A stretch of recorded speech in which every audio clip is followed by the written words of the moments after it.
नमस्कार, Dogri kitchen plus में आपका हार्दिक स्वागत है। आज हम बनाने जा रहे हैं चावलों की खीर।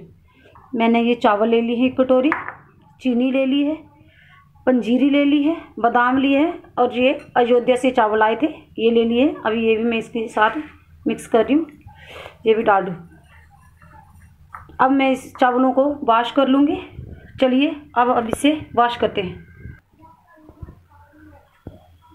अब मैंने चावल अपने वॉश कर लिए हैं। अब हम अपनी गैस को ऑन कर देते हैं और गैस के ऊपर मैंने एक पतीला चढ़ा दिया है, इसके बीच में चावल डालूंगी। अब मैं इस पतीले में ये चावल डालती हूँ। ये देखो मैंने चावल डाल दिए हैं और थोड़ा सा पानी डालूंगी, इसको गलने के लिए छोड़ रही हूँ। ये देखो मैंने चावल और पानी डाल दिया है। अब मैं कवर करके 5 मिनट के लिए इसको पकाऊंगी। अब हम चेक करते हैं कि हमारे चावल गले कि नहीं गले। ये देखो हमारे चावल गल चुके हैं।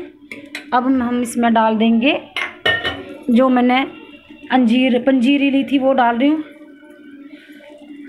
और बादाम डाल रही हूँ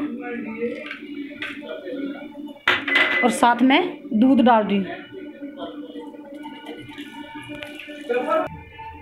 ये देखो मैंने दूध डाल दिया है। अब इसमें मैं ये चीनी डाल देती हूँ।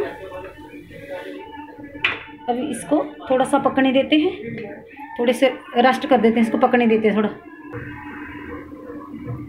ये देखो अब हमारी खीर बनके जी तैयार हो चुकी है। अब मैं इसको गर्मा गर्म सर्व करती हूँ। ये देखो मैंने गर्मा गर्म खीर सर्व कर दी है। आप इसको घर पे ट्राई करिए, बहुत बढ़िया बनी है। Please like, comment and subscribe my channel. Thank you.